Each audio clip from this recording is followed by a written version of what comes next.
यहाँ पे मौजूद छात्र के शरीर पे जितने निशान पड़े हुए हैं गवाही देंगे वो दहशतगर्द शब्द के अर्थ का। जो डिक्शनरी होती है उसमें जब दहशतगर्द लिखा जाएगा, दहशत लिखा जाएगा, डर लिखा जाएगा, हिंसा लिखा जाएगा, तो दिल्ली पुलिस का नाम बार बार दर्ज किया जाएगा। हम याद रखेंगे कि आपने वो संसद जिसको हमारे वोट से चुने हुए प्रतिनिधि आबाद करते हैं, वो संसद जिससे ज्यादा पब्लिक मॉन्यूमेंट शायद इस देश में कोई ना हो, जब हम उस संसद के पास जाने की कोशिश करते हैं अपनी मांगों को लेकर के, आपने हमारे सर खोल के रख दिए। याद रखेंगे हम याद रखेंगे दिल्ली पुलिस के उन लोगों को जिन्होंने फीमेल प्रोटेस्टर्स के ऊपर उनके प्राइवेट पार्ट्स में पेटेंट्स घुसाने की कोशिश की। याद रखेंगे हम आपकी हिंसा को। हम याद रखेंगे कि आपको मालूम था कि साथी हमाद 23 दिन से भूख हड़ताल पे बैठे थे। आपको मालूम था कि उनकी किडनी में ब्लड क्लॉट्स जम गए थे, फिर भी आपने अपने डंडों का इस्तेमाल करके उनका बदन खोल दिया।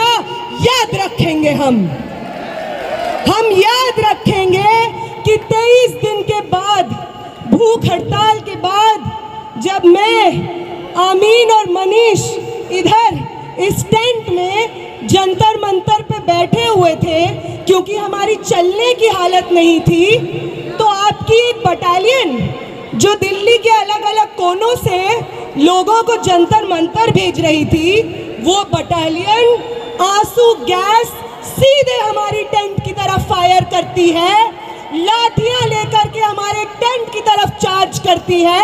और वो जो दीवार आप टूटी हुई देख रहे हैं, ये दीवार को जितनी बार जंतर मंतर पे लोग देखेंगे, याद रखें वो कि ये दीवार, ये destruction of public property Delhi police की करतूत है।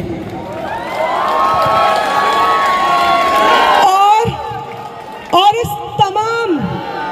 इस तमाम हिंसा के बाद जो हमारे पास बची कुची जान होगी, वादा करते हैं दिल्ली पुलिस आपसे, वादा करते हैं कमिश्नर ऑफ पुलिस, वादा करते हैं आपसे प्रधानमंत्री जी, वादा करते हैं होम मिनिस्टर, वादा करते हैं धर्मेंद्र प्रधान कि जो बची हुई जान आपने छोड़ी है हमारे अंदर, वो आपकी सबसे बड़ी गलती है।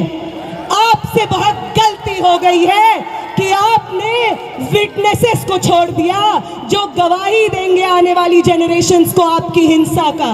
और जब भी आपकी हिंसा लिखी जाएगी, उसके बगल में दिल्ली में मौजूद 4 से 5 लाख छात्रों का अदम्य साहस लिखा जाएगा। ये भी याद रखेंगे हम।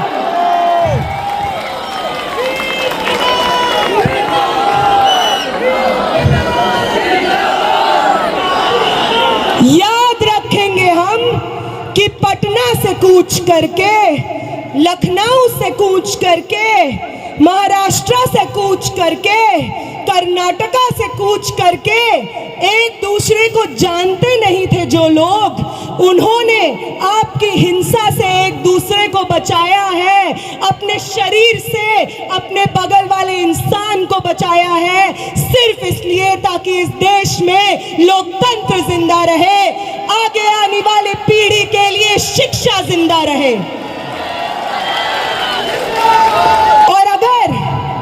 और अगर आपको उदाहरण ही चाहिए कि कौन इंस्पायर करता है हमें, तो अभी देते हैं आपको उदाहरण। वो सावित्री माई, वो फातिमा शेख जिन्होंने पूरे समाज की तोहमतें झेली, पत्थर अपने बदन पे झेले, गोबर अपने बदन पे झेला, सिर्फ इसलिए क्योंकि वो चाहती थी कि इस देश की महिलाएं, इस देश के पिछड़ी जाति से आने वाले लोग शिक्षा हासिल कर सके। तो उनसे इंस्पिरेशन मिलती है हमें। हम उनसे ये सीखते हैं कि अपने पब्लिक कॉस्ट को पे करके हमें आगे आने वाली जनरेशन्स का भविष्य इंश्योर कराना है। वो इंस्पायर करती हैं हमें। अंबेडकर इंस्पायर करते हैं हमें।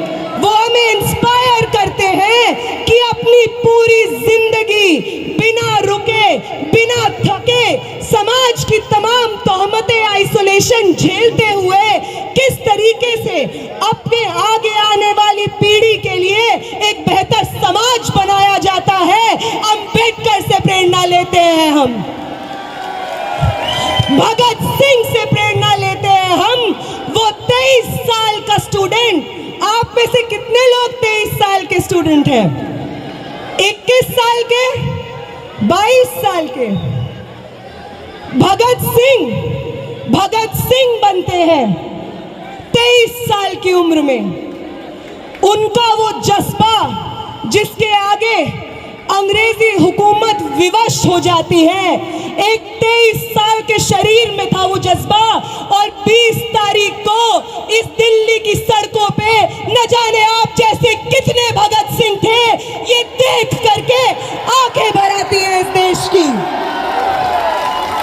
वो इंस्पायर करते हैं हमें।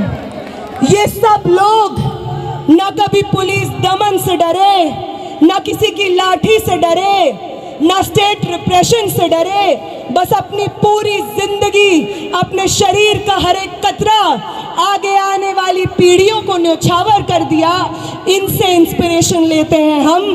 तुम लेते हो गोडसे से, इसलिए तुमसे नहीं हो पाता बिना हिंसा किए। तुम्हारी जो इंस्पिरेशंस है, नाक रगड़ते थे अंग्रेजी हुकूमत के सामने जब भगत सिंह और शहीद सुखदेव अपनी जानें दे रहे थे। तुम्हारे इंस्पिरेशंस नाक रगड़ते थे अंग्रेजी हुकूमत के सामने। आज भी तुम वही करते हो, इसलिए कल भी तुम्हारी हार हुई थी, आज भी तुम्हारी हार हुई थी, कल भी हम जीते थे। और आज भी इस देश को एक दूसरे का साथ देना वापस सिखाना है। इस देश में लोकतंत्र को, शिक्षा को, स्टूडेंट्स के भविष्य को वापस आबाद हमें करना है।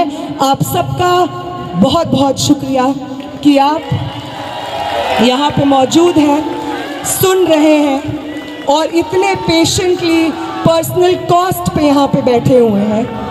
तो सरफरोशी की तमन्ना अब हमारे दिल में, तो देखना है जोर कितना बाजुए कातिल। तो वक्त आने दे, बता देंगे तुझे आसमां। हम अभी से क्या बताएं, क्या हमारे दिल में है। आप सबको क्रांतिकारी सलाम। आप सब लोग, हर वो व्यक्ति जो यहाँ पे प्रोटेस्ट में बैठा है, जिसमें सोनम वांगचुक सर खुद कहते हैं कि आपसे प्रेरणा मिलती है हमें। हमारी 23 दिन की भूख ऐसे ही नहीं थी, हमारी 23 दिन की भूख थी क्योंकि आप थे हमारे पीछे, जो बार बार हर रोज आकर उस टेंट पे मिलते थे और कहते थे कि शर्म आती है, भाजपा को वोट किया है हमने, आगे ये कभी गलती नहीं करेंगे। आप हमारे बच्चों के भविष्य के लिए लड़ रहे हैं, आपके साथ खड़े हैं हम। आपने करवाई है ये 23 दिन की भूख हड़ताल और आपका ये कर्ज हिंदुस्तान कभी नहीं चुका पाएगा। आपका ये कर्ज मैं कभी नहीं चुका पाऊंगी, मेरे साथी आमीन कभी नहीं चुका पाएंगे, मेरे साथी मनीष कभी नहीं चुका पाएंगे, ये हिंदुस्तान की आवाम कभी नहीं चुका पाएगी। आप सबको बहुत बहुत क्रांतिकारी इस्तकबाल साथियों।